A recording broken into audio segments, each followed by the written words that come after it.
تو عمومی طور پہ رشتہ داریوں کے اندر بعض رشتہ دار بہت تلخیاں دیتے ہیں، زندگی کے اندر زہر بھر دیتے ہیں، لیکن اگر کبھی وہ مجبور ہوں تو ان کی اعانت کریں، اور ان کا رویہ کچھ بھی ہو، زہرناک ہی ہو، لیکن آپ کا رویہ خوبصورت ہونا چاہیے۔ آپ مجھے اگر پوچھیں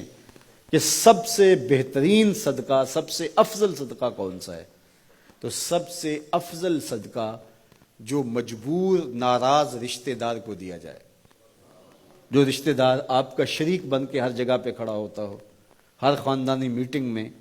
ہر خاندانی ایونٹ میں آپ کے مخالف کھڑا ہوتا ہو، آپ کو نیچا دکھانے کی کوشش میں لگا رہتا ہو، اور کسی وجہ سے وہ کمزور پڑ جائے، مالی مشکلات میں مبتلا ہو جائے، اور آپ اس کی مدد کرنے کی پوزیشن میں ہوں، تو آپ کا نفس آپ کو کبھی بھی اس کی مدد کرنے پہ آمادہ نہیں کرے گا، آپ کا نفس روکے گا،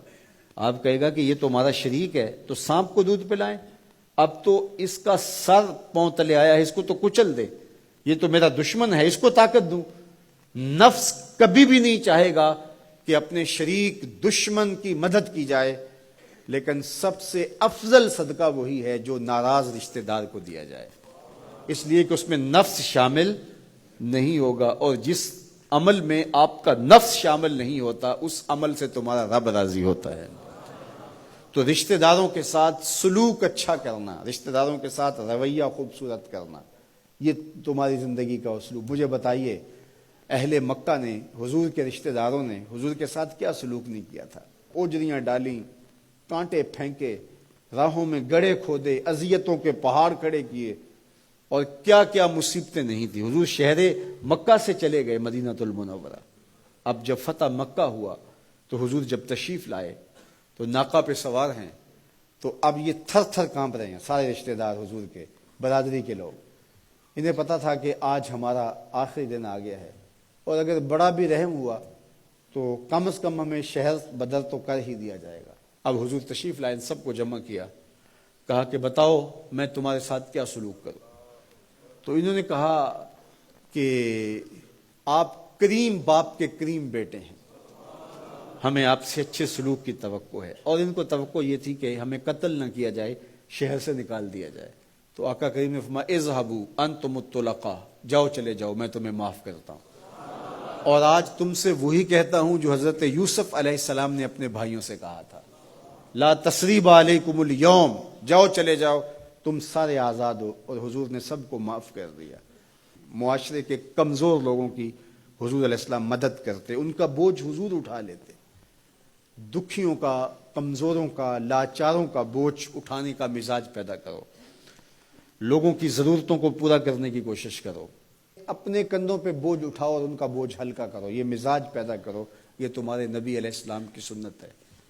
وہ چاہے تمہارا دشمن ہی کیوں نہ ہو، لیکن اس کا بھی بوجھ کم کرو، اس کا بوجھ اپنے ذمہ لو۔ جس کا کوئی کمانے والا نہیں، معذور ہے، اپاہج ہے، لاچار ہے، زیادہ بچوں کا بوجھ ہے، اور ذرائع آمدن تھوڑے ہیں، تو آپ کثیر العیال لوگ ہیں جن کا کوئی مددگار نہیں ہے، آپ ان کی مدد کرتے ہیں، ان کے کام آتے ہیں، آپ ان کے لیے کمائی کرتے ہیں۔ یہ بات ذہن میں رکھیے، کمائی کرتے ہوئے 3 نیتوں کا استحضار رہنا چاہیے، 3 نیتیں آپ کے ساتھ جڑی رہنی چاہیے، تو آپ کا کاروبار، آپ کا رزق کمانا بابرکت ہوگا۔ اگر چوتھی چیز جڑ گئی تو آپ کے کاروبار میں، آپ کے رزق میں پیچیدگی آنا شروع ہو جائیں گے۔ سب سے پہلی نیت آپ کے ساتھ یہ جڑی ہو، عموماً ہم سب کے ساتھ یہ نیت جڑی ہوتی ہے، اور وہ یہ کہ ہم اپنی ضروریات کو خود پورا کریں اور سوال کی ذلت سے بچیں۔ دوسرا مقصد، جو میرے زیر کفالت لوگ ہیں، وہ بچے ہیں، بیوی ہے، بوڑھے والدین ہیں، وہ چھوٹے بہن بھائی ہیں، یا جو لوگ بھی میرے زیر کفالت ہیں، ان کی ضروریات کو میں نے پورا کرنا ہے، اور اس کے لیے میں یہ رزق کما رہا ہوں۔ تیسرا مقصد ہمارے ساتھ جڑا ہونا چاہیے، اور جب بھی ہم کمائی کر رہے ہیں تو ہمارے ذہن میں یہ بات ہو کہ معاشرے کے وہ لوگ، وہ میری گلی میں ہیں، میرے رشتہ داروں میں ہیں، میرے محلے میں ہیں، یا کہیں اور ہیں، جن کا کوئی کمانے والا نہیں ہے اور مجبور ہیں، میں ان کی مدد کروں گا۔ اللہ مجھے اس کاروبار سے، اس وسیلہ رزق سے اتنا عطا کر دے کہ میں اپنے بچوں کی کفالت بھی کروں گا، اپنی ضرورت بھی پوری کروں گا،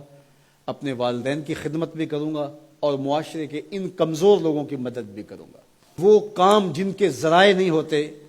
آمدن کے، بلکہ اخراجات ہوتے ہیں میں ان کاموں میں لگوں گا، مدارس دینیاں ہیں، مساجد ہیں اور دیگر ایسے کام ہیں، میں یہ خدمت کروں گا، اس لیے میں کما رہا ہوں، تو یہ رزق بابرکت ہوگا، اور آپ بیٹھے اپنے دفتر کی کرسی پہ ہوں گے، تمہارا رب تمہارے نامہ اعمال میں ثواب لکھا رہا ہوگا، فرشتے نیکیاں لکھ رہے ہوں گے۔ تو یہ سراسر دین ہے، یہ سراسر اچھائی ہے، نیکی ہے، عبادت ہے۔